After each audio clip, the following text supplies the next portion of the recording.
As I'll play this game, and as I did in my previous sessions, the whole idea is to understand the narrative of the game and the symbols that are existing there in the paratext.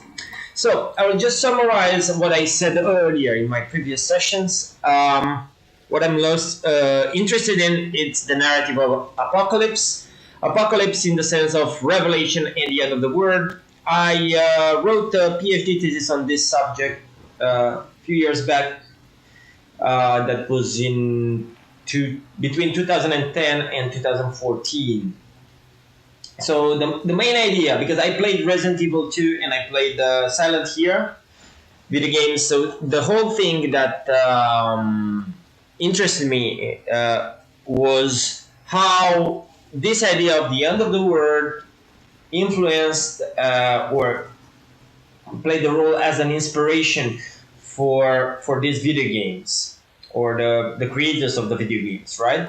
And first of all, I made this connection between the video games and the horror genre. Then I went backwards to the Gothic literature. From Gothic literature, I went into Dante Alighieri. I picked Dante Alighieri because he was a main source of inspiration for many horror novels, video games, and so forth, including literature. All right, so Dante Alighieri inspired himself from Virgil. Virgil, of course, he's a Roman writer.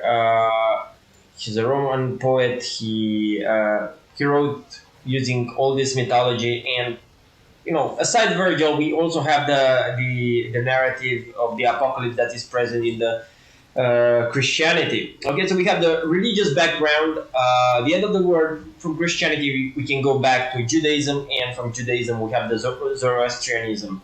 And I'll end the whole search here because of a linear aspect of history understood from such points of view, from such perspectives. What do I mean, a linear point of view? You can see time, like Mircea Eliade said. Mircea Eliade saw time either linear or cyclical, right? So if it is a cycle, then it's just you have the creation and the destruction, the creation again, and so forth. So it's this cosmological in and out, cyclical creation and destruction. So I won't refer to the Hindu or other traditions and so forth. First of all, because, well, I don't feel quite confident about that matter. Not that I'm an expert in any field that I'm talking about, so I just like playing video games and try to understand them. But, well, I believe that Mircea Eliade is right, and you have to view time as linear when you talk about eschatology, when you talk about the end of the world. And we can find this structure in the fight between good and evil in Zoroastrianism, that see time as a passage between two eternities. So basically, that's the idea of that we can find in Christianism as well. Okay, so we have this whole thing that has an upward journey, like it goes upward, and it builds momentum, and this is the top of the thing, which is the end of the world, right? You can just imagine that at some point you have the apocalypse as a catastrophe, like it's the destruction of the universe. Of course, you can relate this with different periods of war in real history. So, of course, if there is famine, if there is a disease, if there is a war or anything like that, you may think that all this might actually be the destruction of the world, and they represent what the sacred text told us. They foretold us. Okay, so now many cults, some of them, they are Christian cults who use this narrative and they believed in it. They thought that, okay, it will be the destruction of the world, so they committed mass suicide a few years back. because they really thought it's going to be the end of the world, and somehow they believe that they have to do this in order to reach heavens or something like that. Okay, so basically, this narrative is not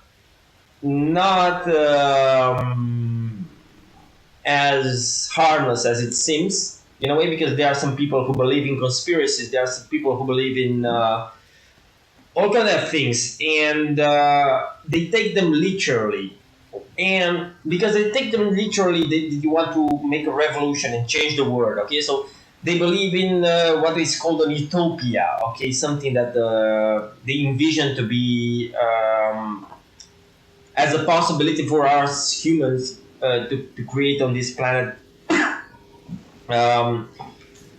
certain sort of heaven on earth or something like that, which is like trying to bring heaven on earth, is like believing on the possibility of the humankind to access the perfection of divinity and just make it here. Okay, that would be an utopia. And well, this is how progress is made. Okay, you may think about communism as a way of putting this in practice, but just eliminating the idea of God. Okay, so we don't need a God. We can make a perfect society here in our world, but we don't have to fantasize about the main source of it.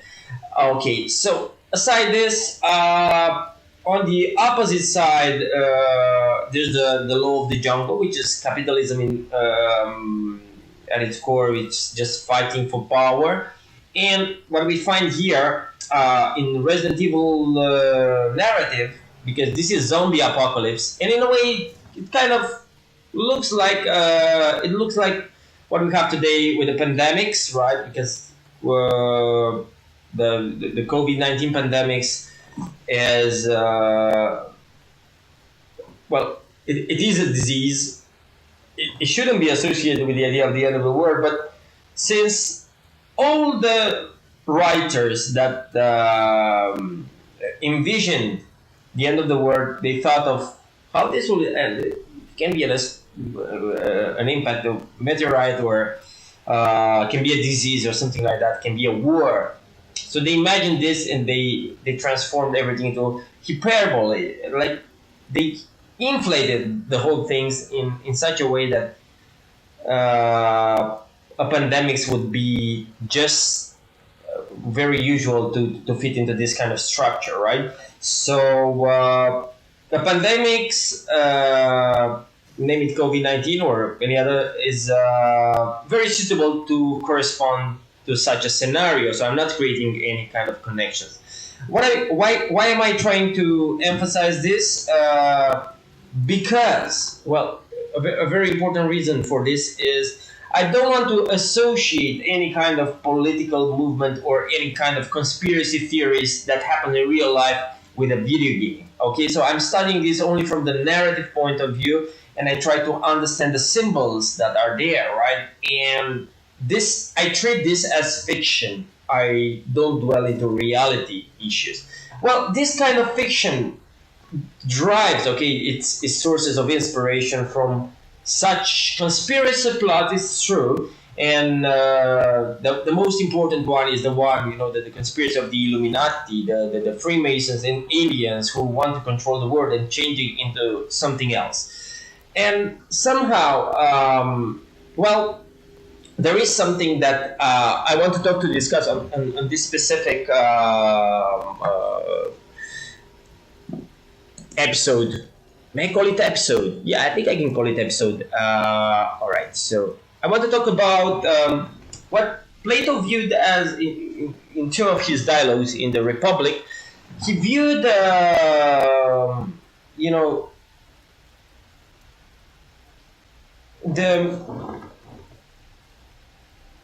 the people who tell stories to children, he viewed them as questionable. Okay, so why? Because, well, children are like tabula rasa, like they don't know anything, right? They're very naive, very innocent, and so forth. So that's why they can be fooled. Okay, so what does it mean? An artist, somebody who tells a story, or somebody who has the power to to accommodate, to bring attention on his or her person, right? Somebody who knows how to talk and convince people can influence them. Therefore, such a person can be very dangerous for a police or for the state, or in that case for the small city of Athens, right? So Plato thought also that it's better if we just kick out all the artists, because you know what it what they really tell is lies. Basically, the artists are the ones who play with our perceptions. They can convince us that what is not true is true, and so forth. And well, I'm talking about this from this point of view because in Plato's opinion, and this is connected to the topic of the narrative of Apocalypse or Resident Evil 2. If we can try to understand the meaning, I mean, all these things are there. The main narrative is not doesn't need such explanation. Okay? You just play the game and understand the narrative. You know, the heroes that fight the zombies and they survive. Okay, so you'll see the different outcomes and so forth. But what I'm interested in, aside this fact, is the issue that the authority and the power plays in these games. Okay, and I'm only interested in the survival horror video games, and I connect this with the apocalypse because also in the apocalyptical scenario, we talked about authority, and we talked about the supreme authority, which is the authority of God, and the usurper, or is the evil one, Acriman, or you know the guy who opposes Ahura Mazda, that will be in Zoroastrianism. Then, of course, is Satan in Christianism, and is this battle between good and evil at the end of times, right? So we may think about a battle between two claims to supreme authority. Okay, so what we have here is the creator who has the authority, and we also find an usurper who tries to, well, he was also part of the creation, which is Lucifer and so forth, but he tries to overthrow the creator and take power. Okay, that's the main idea of an apocalyptical narrative, right? So the end of time is when this final battle happens. So this is also the end of the history. Now what's going on? When we think about what Plato said, and he mentioned the fact that there should be a censorship. Okay, so whoever writes, whoever draws, or anything like that, okay, should be censored before reaching the audience of children, for example. Okay, why is that? Because, well, children are influential. So if somebody has mean intentions, some pervert or who knows what, right? They try to influence, and they try to just pervert the minds of the innocent. They might succeed if they have the powers or the means or the tools.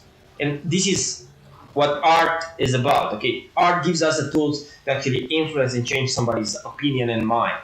Namely, they are like children. Okay, maybe children is just a metaphor, right? Because, okay, we think we're adults, and of course we know what good and bad is. But if you think about our society today, you may think that we're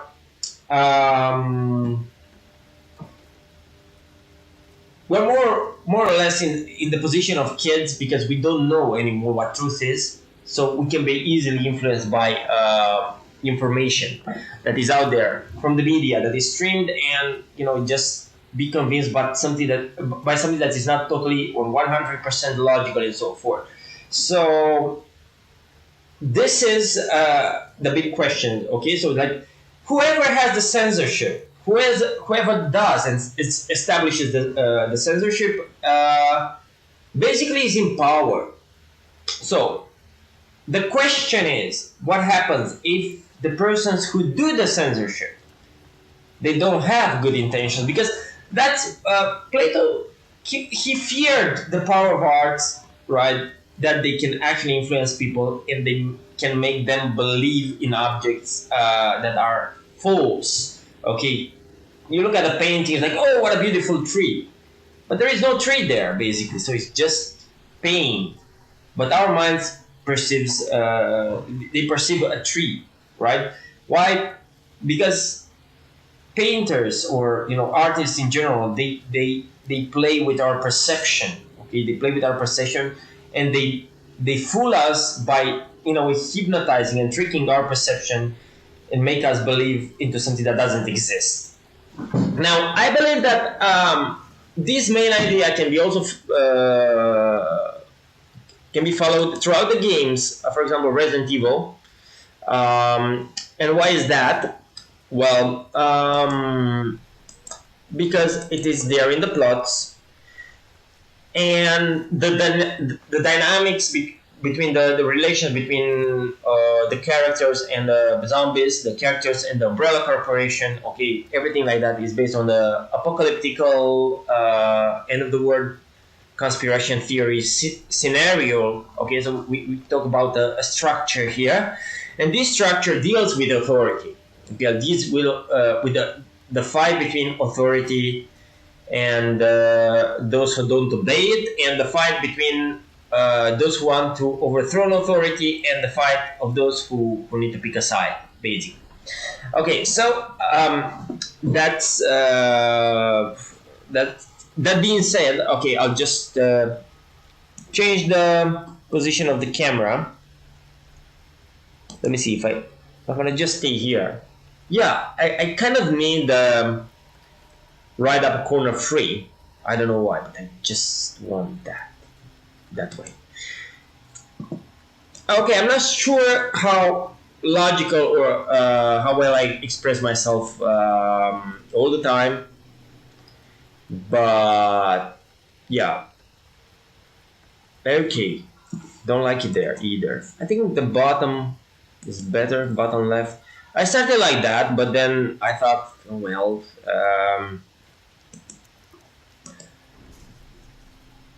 what about this? And here, I think I started like that earlier, or playing the game. Yeah, just diminish my face because I'm not that important anyway. And basically it's about the video game. So let's start the game from the position that we continued from the last position. Oh my god.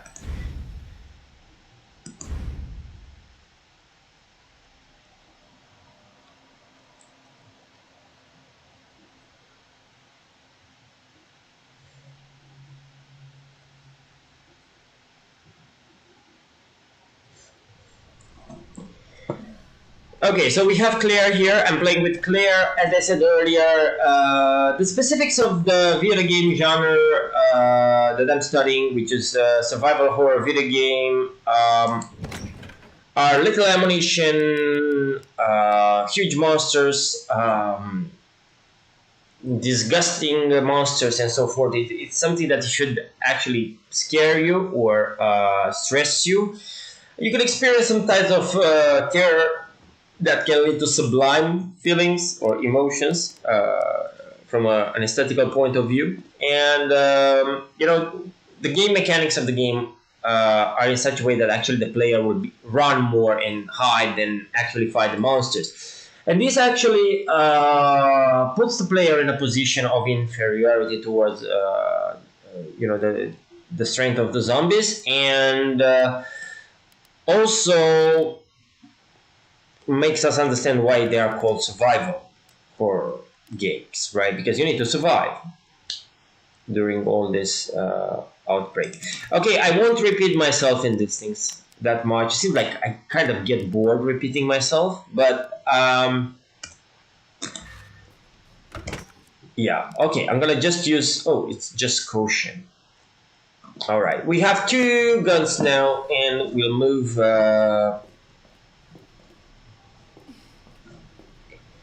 Claire somewhere. maybe she can exit this place. I'm not sure.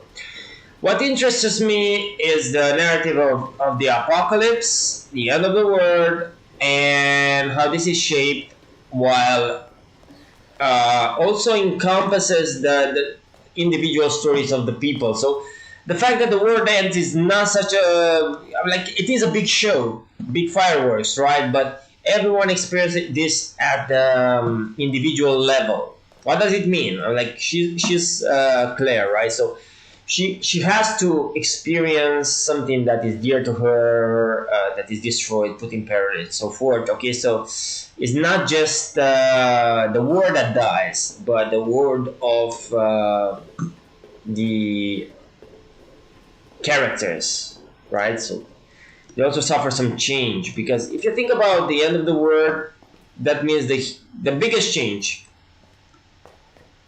the last change, because after that there will be no change left, right? No more changes after the end of the world. So the end of time understood as chronological time.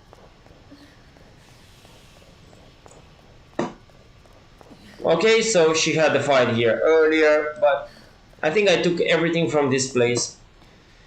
It is to remember that actually one of the core themes of the survival horror genre is dealing with all kind of abuse and perversities and things that shouldn't happen, and the transgression of such moral rules that we live in and we have in our societies, right?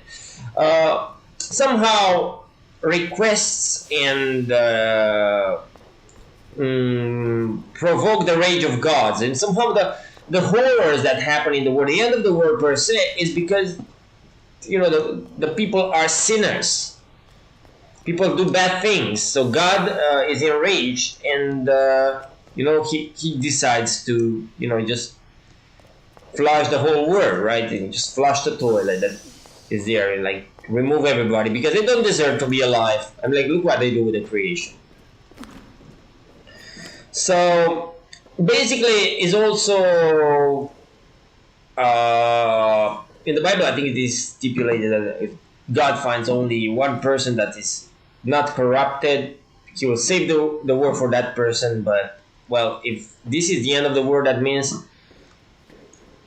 that perhaps nobody is innocent anymore.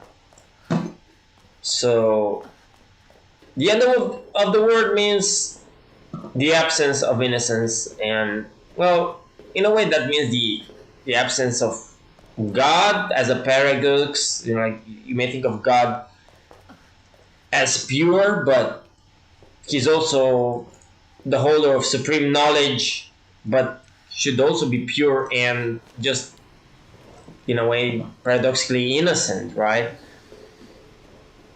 So it is difficult to put what divinity is in words. Philosophers tried, failing at it.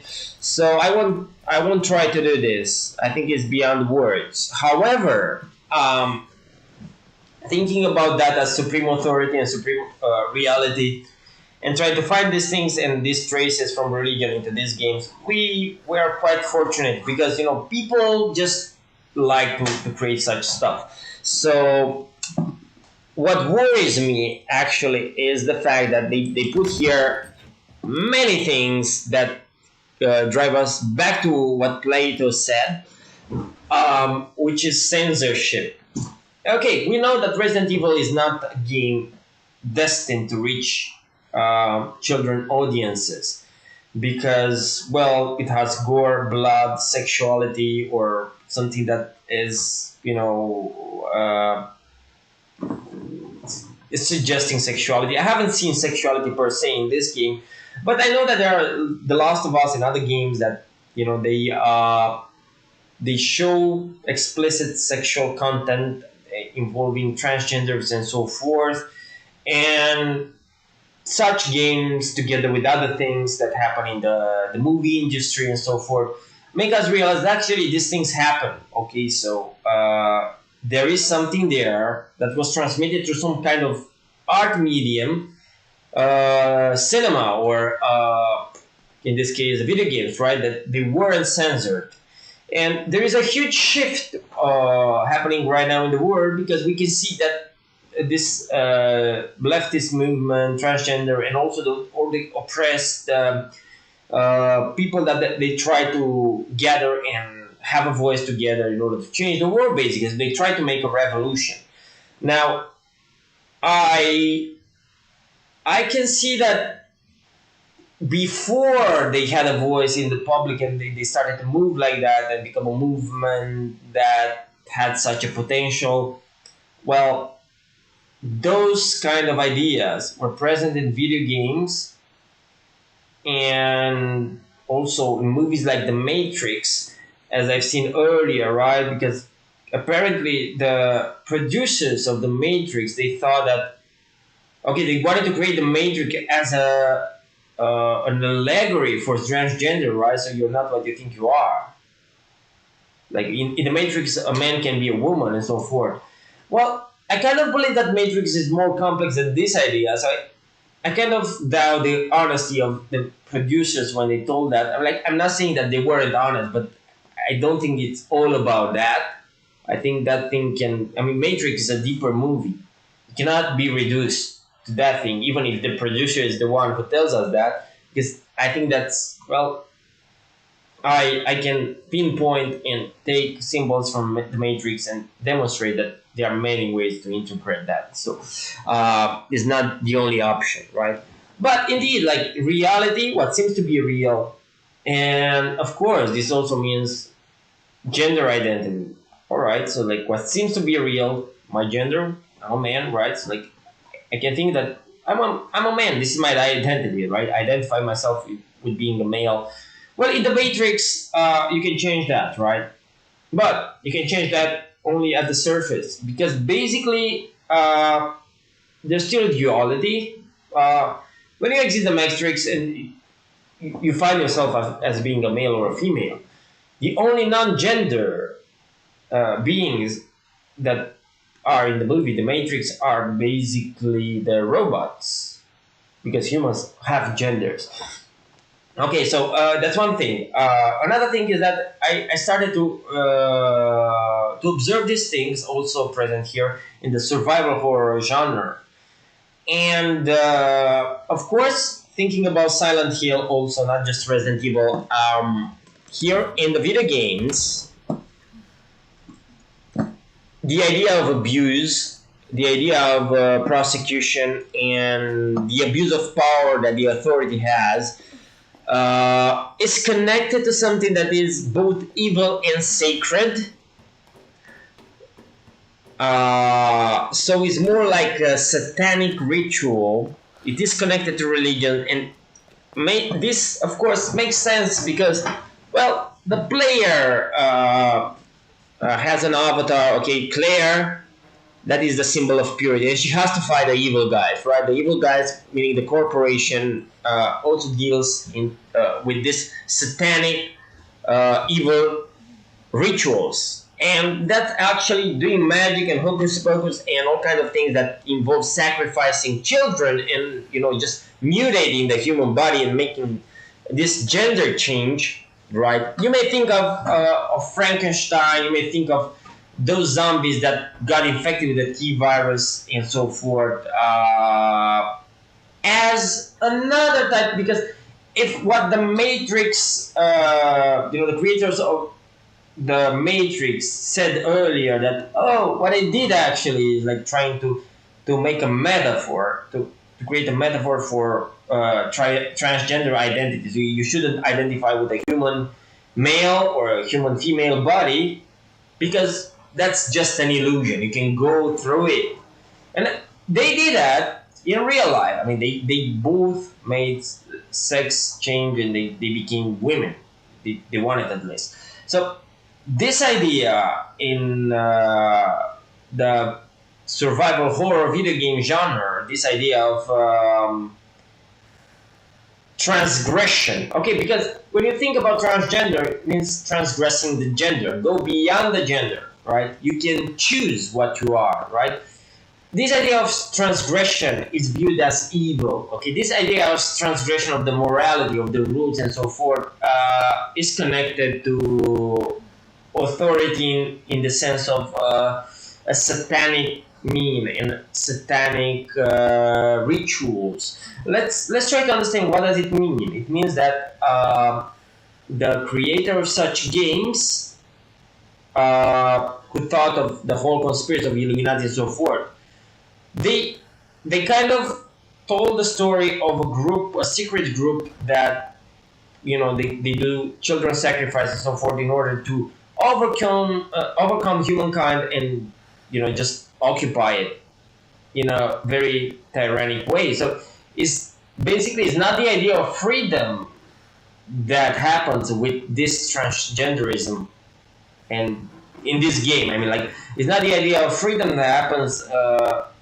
with Umbrella Corporation. No, they want to access the power of accessing everything, right? Which is what they try to do with the T virus, right? Because they want to have the power of God. They want to become God. So it's this evil issue that is very religious at its core, right? They want to break the code of reality in order to have supreme power, and that's what the Illuminati conspiracy theory is about in this game. Okay, so that's what they do. And you are, of course, a hurt female here. You may think about, okay, in this case, Claire, but what am I? Am I myself? Because I supposed to be a man, right? And here it is. It's Claire. It's a woman. So I don't view myself as being challenged by this ability to play a female avatar, right? Because I'm a little bit, concerned about more profound issues than this. Anyway, moving backwards here, we have the car that we don't have. We won't go there because it's full of liquors, and I'll just go back and talk a little bit more about transgenders and children abuse in this case. I think I have to go that way. It's impossible not to go that way. It's also dangerous. Okay, I'm gonna use this at some point. I don't have many bullets. Difficult. Yeah. So, I'm quite sorry I'm unable to access that location. And the location that I just mentioned earlier was a picture of a girl holding a doll that had a bat, something like a stick or a bat. And she was looking somewhere, like watching someone or something. So why I find this important is because a doll having a bat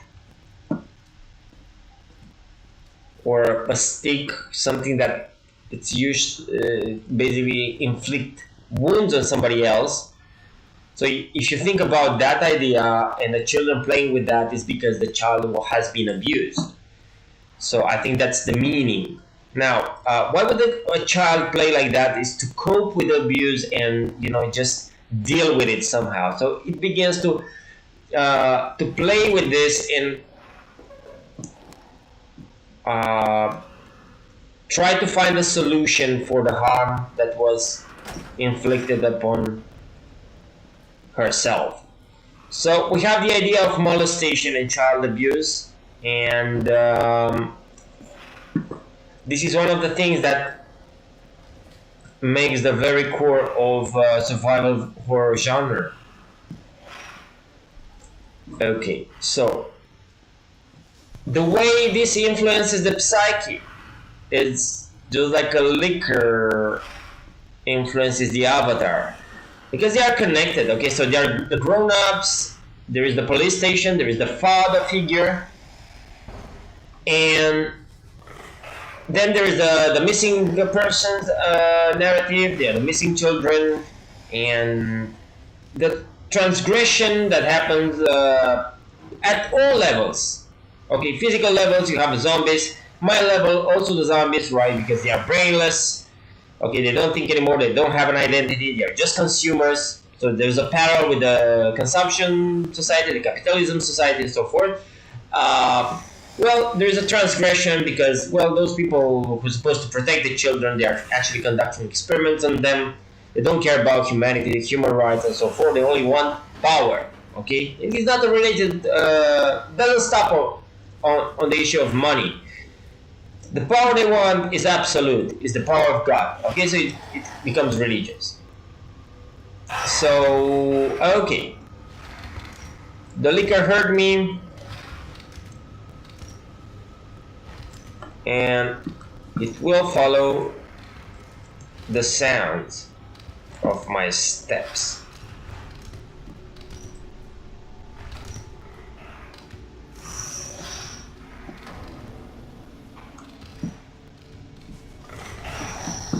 Uh-oh.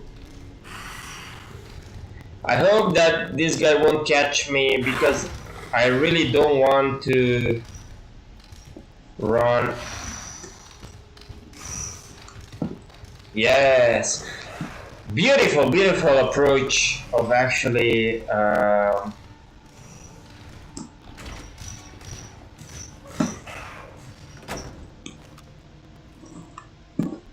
making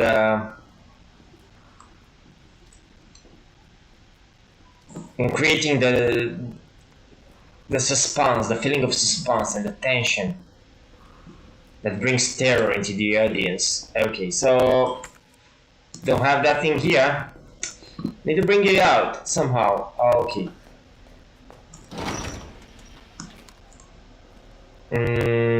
Yeah, I believe that I have to choose another path. I've been here, I emptied all the stuff here, and once again, what we have here, as I said earlier, conducting experiments on bodies, right? And you can see the mutilated faces, and that shows disfiguring a person. Okay, so the fact that the mouth is enlarged, that actually this kind of caricature, like a way bigger mouth, right? So the normal proportion should be the. If you think about the mouth, the normal proportion should be like the corner of the mouth should actually reach the middle of the eye, right? So that's the normal proportion. This mouth is way too big and is attached to the human face. I just poked my eye with one finger. So, yeah, it's the human face that is disfigured, right? Figure, and this human face is changed, becomes monstrous, right? So, changing what appears to be natural, changing what appears to be our identity, because we kind of have this identity, like we feel like we are the visual expression of our bodies, which is the face, right? So we are somehow connected. We believe that there is some inner essence there by the way we look, right? That's why we have haircuts. Okay, we take good care of the way we look. Now we can see that actually what I did upon the human body with this transgression is actually mutilating it and transforming it into something monstrous.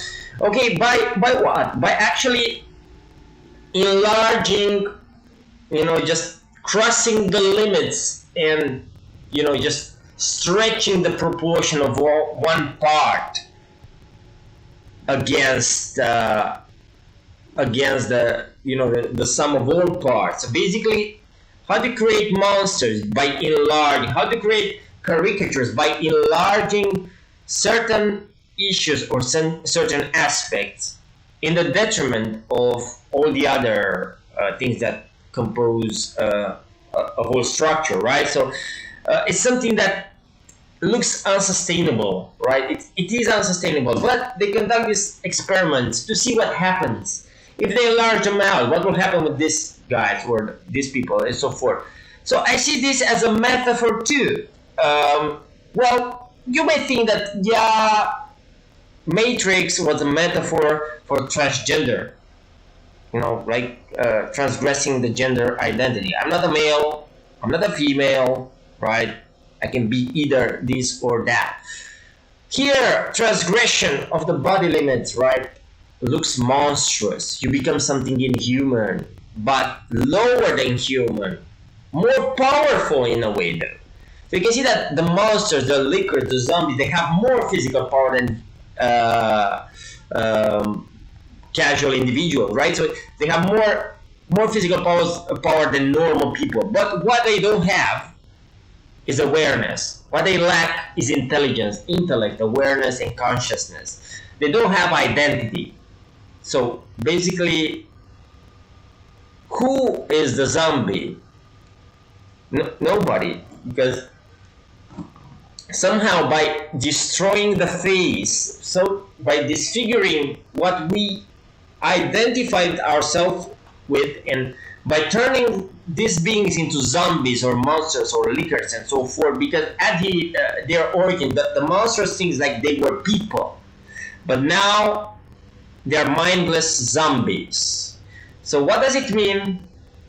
What does it mean? Okay, so like when you act upon changing what the identity of the individual is, you might destroy the identity and nothing will come out of it.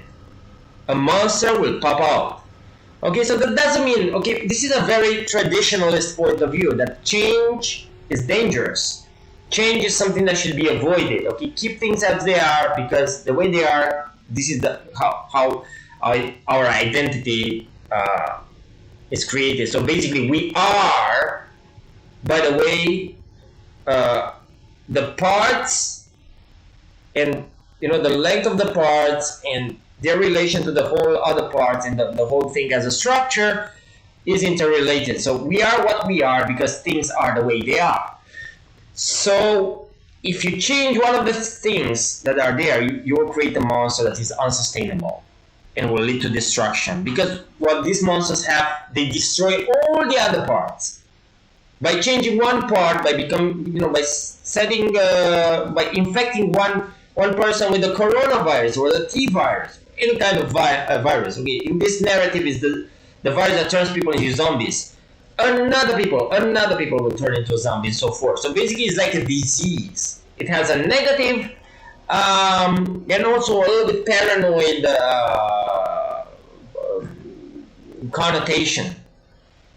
All right, so you may think about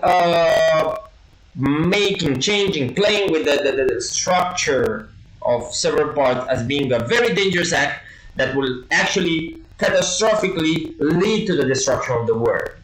Now, if you want to make some parallels to what's going on in the world today, well, in this case, it's up to you. I don't want to dwell into if what we are doing is right or not. Okay, so I'm just trying to interpret these symbols. All right, so let's move on and.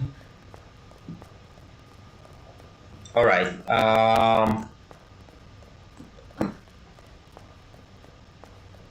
Hello, darkness, my old friend.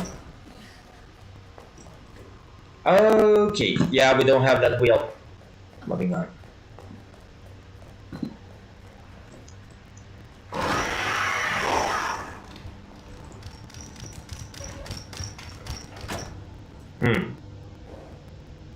I think he wanted a date or something. As you can see, the touch, because we have the ideological touch. I just talked about institutions. I talked about the father figure. I talked about authority. I talked about censorship. I talked about limits, and I talked about identity. And this, in the dynamics of the game, as you can see, what we have here is a licker. A licker is an entity, is a monster that is created by actually literally putting some of the Bible description of some being who has a sword instead of a tongue, right, which represents the power of speech. And in this case, these monsters, they are created by trying to incarnate such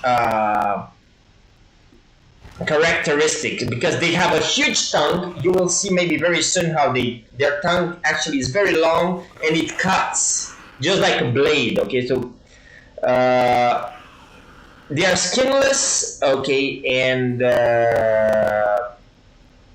of course this yeah, that's a big tongue. You can see that one. All right, it doesn't look exactly like a sword, but it's the thing that they harm you with. Those and the fangs, and those monsters can't hear you and can't see you. They can't see you, but they hear very well. So we have the power of speech, and also we have the the listening ability, which is something that also deals with hearing and speaking. So it's the same thing. Okay, so they're very good at hearing and very good at speaking in a way, but speaking in the sense that they can harm you with their mouth, with their tongue, right? Okay, so then they are skinless. So why, being the fact that they are skinless,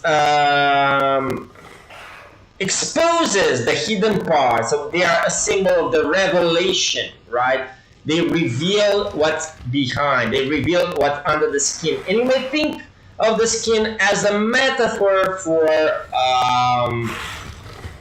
oops, I think. Oh, no, I escaped. Oops. Go. The skin is a metaphor of reality, as it seems, but it isn't. Okay, so if you look around, whatever the senses present you will be the skin, right?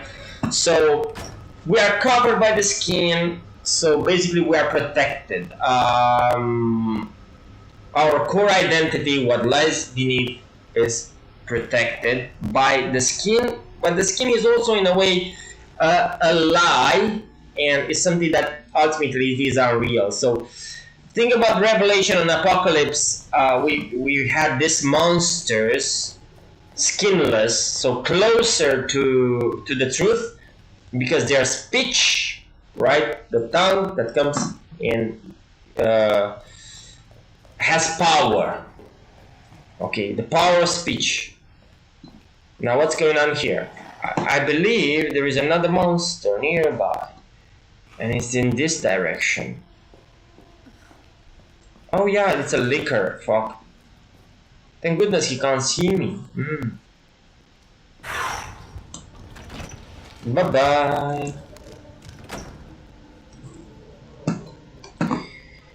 Okay, target practice. I think I've shot everything that had to be shot here.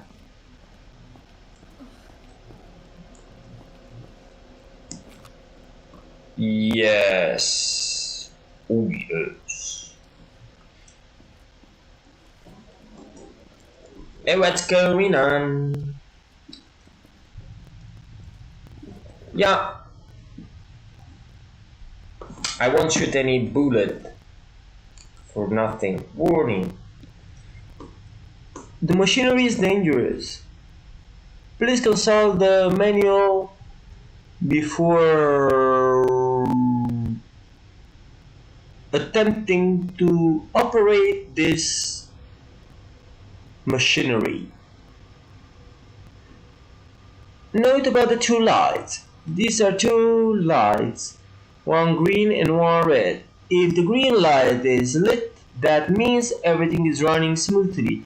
If the light is red, you have done something stupid, probably because you didn't read the damn manual. What light?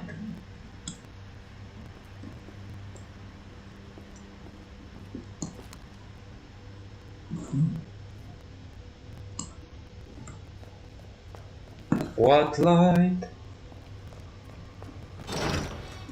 I don't see any light.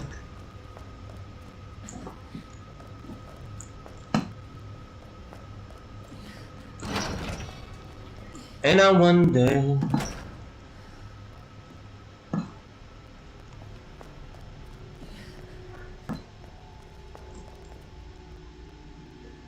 there is no light. You liars.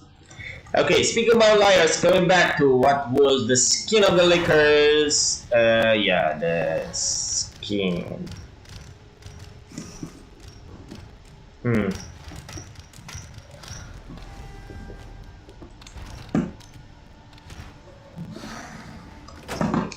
Baby boy, where are you? Not here, not there. Oh, on the wall. Like a cockroach.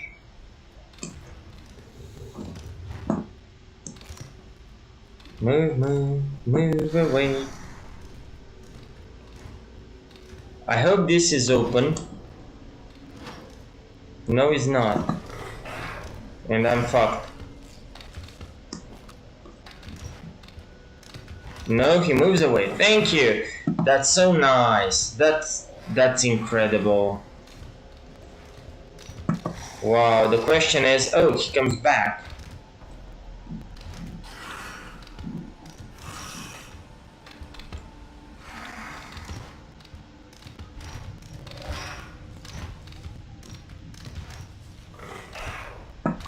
Gonna hit me, I'm gonna shoot you in the head, yes. Move away.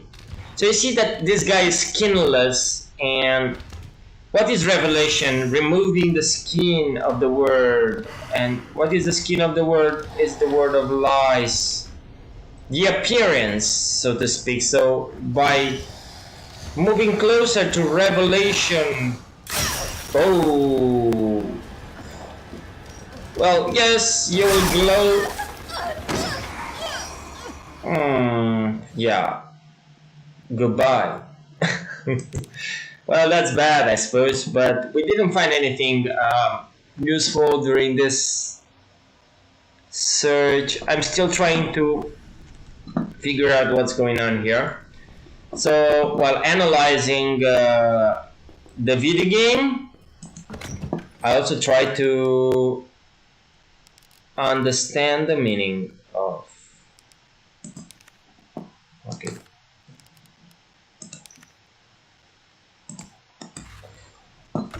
Let's move on to. Well, let's go back to this place. I think there was another door upstairs at some point, but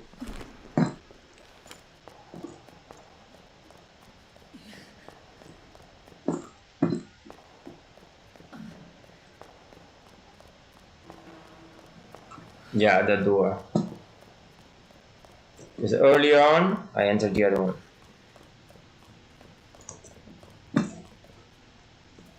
Yeah. Finally!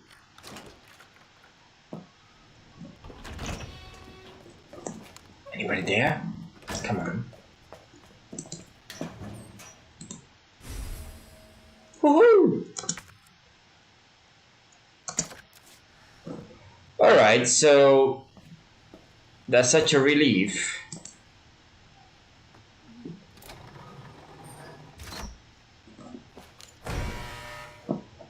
And now we can actually move to the secret hideout that the chef, the chief of the police, not the chef. Oh my god, like, what am I talking here? Alright. So, this being said, I will stop now my session of broadcasting pretty soon because a very good reason. Not for general use. Let's press this button.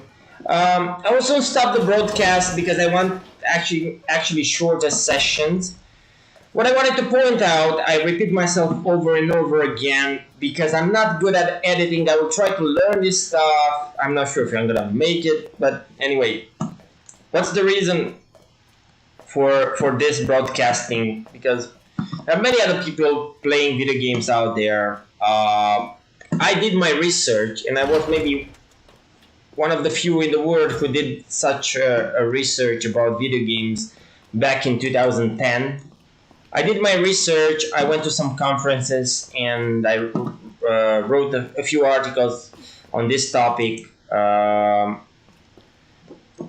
that that has to do with they have to do with the video games, right? And I studied apocalypse in survival horror video games, but I never tried to actually make a book and publish it. Although my thesis was about 400 pages long, I kind of had to go and yeah, just I went away. I went abroad for a few years, doing something totally different, and yeah, I believe that now since the pandemics, I remember about survival horror video games, and I remember of course the narrative and the conspiracy theory behind Resident Evil, and I thought like, wow, man, like yeah, we have a pandemic. There are tons of conspiracy theories out there, and they sprout like bubbles, you know, like soda bubbles, and it's also the virus. So it really seems a lot like Resident Evil narrative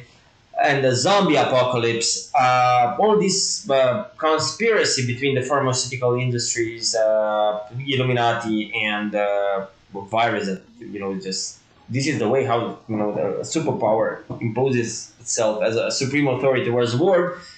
And I thought like, okay, let's dwell into this narratives again. And since I already did this research before, I would just put it in a stream and just broadcast it, right? So that's it, short to speak. Yeah. So I'm gonna stop the video here, and I'll broadcast it after a while. Stop.